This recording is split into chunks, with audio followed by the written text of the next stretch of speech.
contest you've read about. Welcome here. It's a little group which might make you happy. You think, oh wow, there's competition.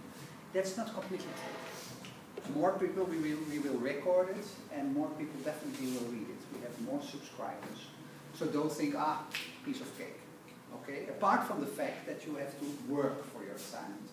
You have to work to become a winner. So yes, a little group, but don't think you are already done. Okay? I want to lecture actually, and lecture you about the importance of trend watching and the importance of innovation. Because the course you will follow in Shanghai, if you are awarded, will be a course on trend watching and innovation. You will cooperate with about 50 of the best selected Shanghai students from more than one university. And they are curious for some Western impact. That's also important because at least you know something about trend watching and innovation. And it's a totally new area there. So one reason why we do this and invite you to join us for free is that we also want to have your input to those different kind of students in China. So you have your obligations as well. Not only making a good contest application, but also being with us and working with it, including sometimes hand- and spandiensten, as we call it. Sometimes I need also you as you are also kind of assistant to join us and to help the teachers, which is me and maybe 2 more teachers, to work. Is that clear? If you say, no, I want to go on holiday there, I don't want to do the course, and I definitely don't want to help you out. Okay? Have you all continue to sit here? The world is changing. This is about the importance of trend watching, and I'd like you to tell this story in China as well. And we always thought that globalization meant that the Western brands go worldwide. This is McDonald's in Moscow. It's not true, the world is flat. We all are competing. We can start our headquarters everywhere these days. It's not true anymore that the USA and Europe are on the top and the rest, the underdeveloped countries, are losing. Maybe it's quite the opposite. This might be the USA in a few years' time. China, this is the depth of the USA. This is Greece, and this is Greece. And maybe not Greece alone. Europe and the USA have their problems. Turkey always said, oh, we like to become part of the European Union. Now we say, oh, they are comatose there. Let's not join them. A different situation, in a flat world, you have a different competitive field. Dragons at your door, this is China. Hello, we are coming, we're going to conquer the world. As China goes, so goes the world. China shapes the world. What's left for us? That's the question. If there are so many young Chinese, and not only Chinese, because this is still continuing in the trade press, the power of China, saying hello, we are with a lot of young, ambitious people and we're going to conquer the world. It's not only China, by the way, it's Asia, it's not only Asia, it's Brazil as well, and it's India, it's not Intel inside, there's often India inside. And these are very happy global Latin Americans. So the whole world right now is more happy than Europe and USA. Because we once were at the top, and we are not at the top anymore. Actually, when we do the Cool Hand, I was with Henk Jan in Skopje, not yet in Sao Paulo. And I used to say to my Western students, if you listen carefully, you hear about 500 million young people from the BRICS, Brazil, Russia, India, China, breathing in your neck. Out of my mouth, it's my turn. Now it's my turn. I will work harder. I will work longer hours for less money than those spoiled Western students. So that's competition.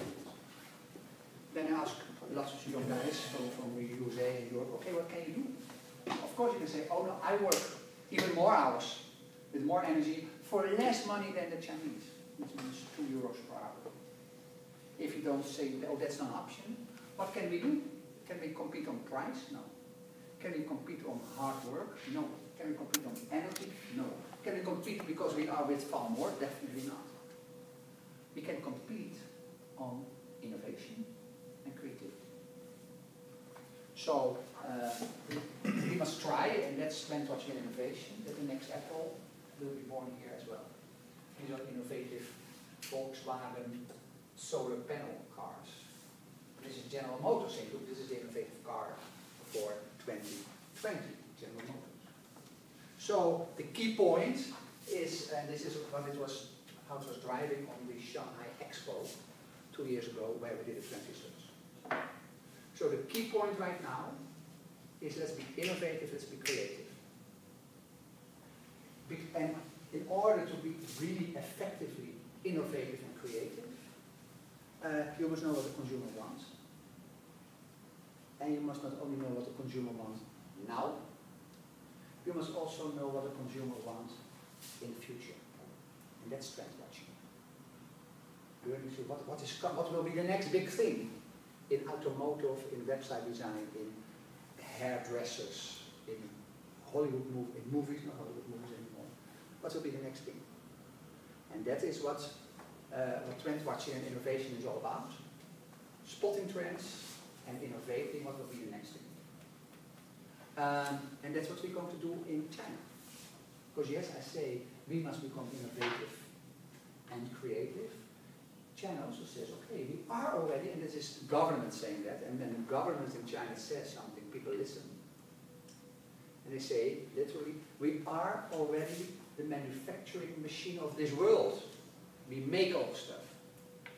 Now, our new ambition is to become the innovation machine of this world.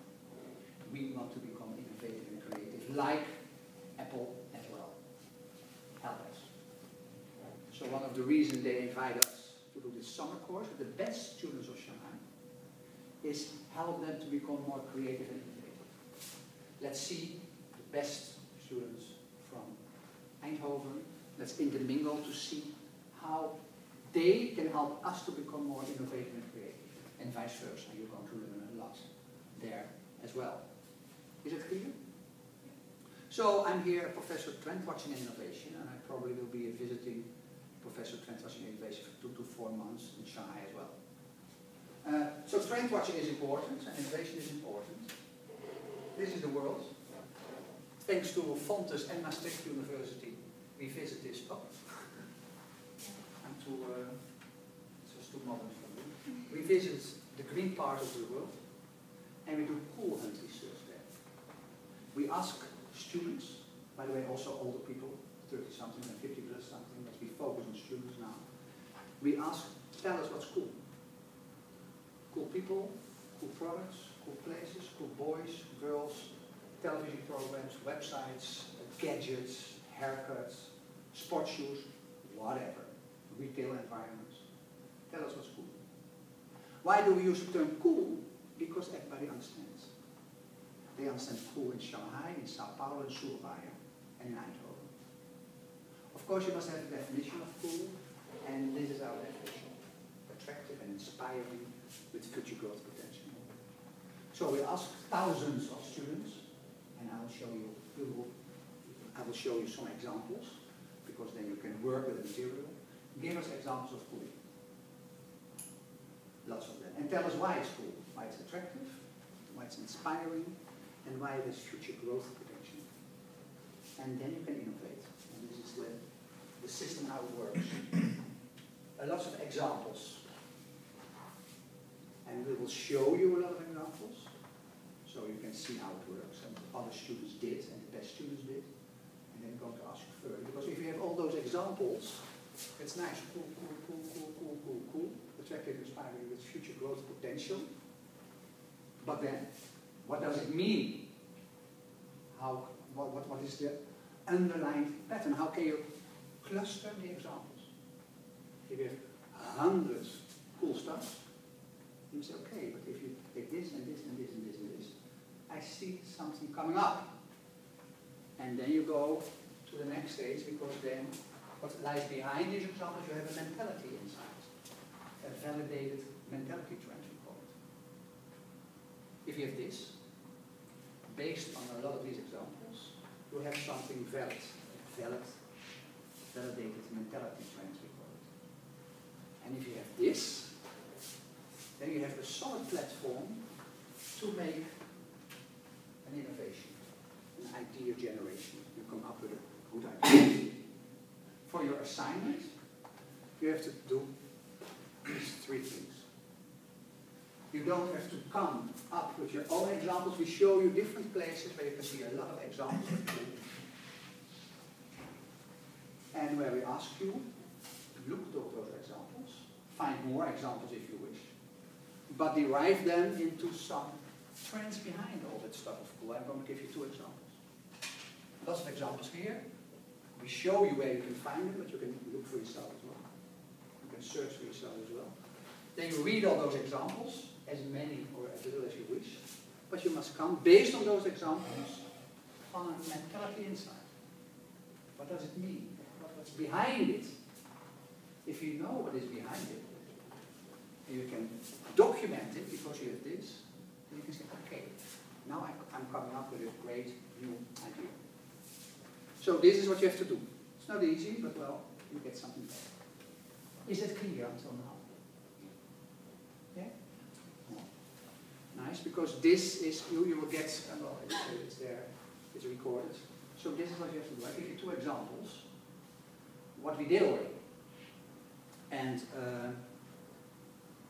don't follow the examples, because you know this already. Make your own examples. 2 examples to see how we come from examples of cool to a mentality inside, and then you must innovate. 1 example of cool, this was 10 years ago. So 1 example of how you have to work.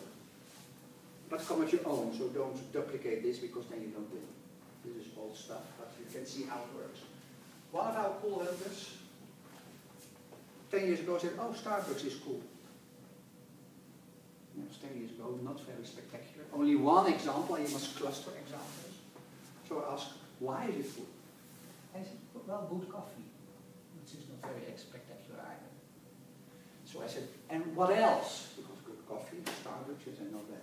Well, a lot to choose from. Not very spectacular either.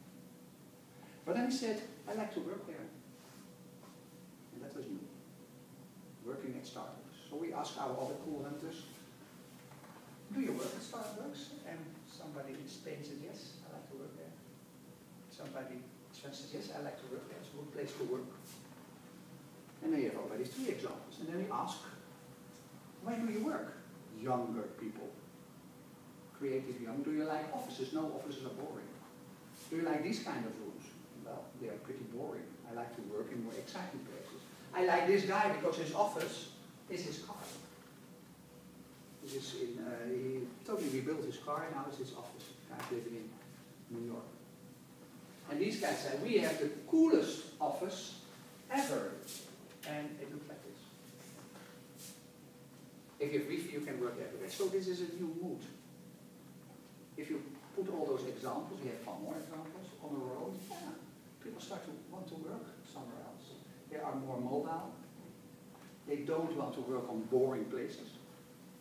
They are more traveling to the city. And everywhere where there's Wi-Fi, they like to work. That's interesting. We start to call them urban nomads, but you can forget this name. A new group of people saying, I don't like offices. Everywhere where there's Wi-Fi and there's a cool environment and good coffee, I like to work. And then you see it develop. Do you know Summit? Yeah. Well, it's a place close by. It's a place for people who like to work in an inspiring environment. And it looks like this. They have a cool bike to start with. This is how you can work. These are what the rooms look like. So it's an inspiring place to work. And a lot of them. What I show you is different examples, and you must find your own way through these examples. And then another person said, I like beaches, but beaches with Wi-Fi are even better.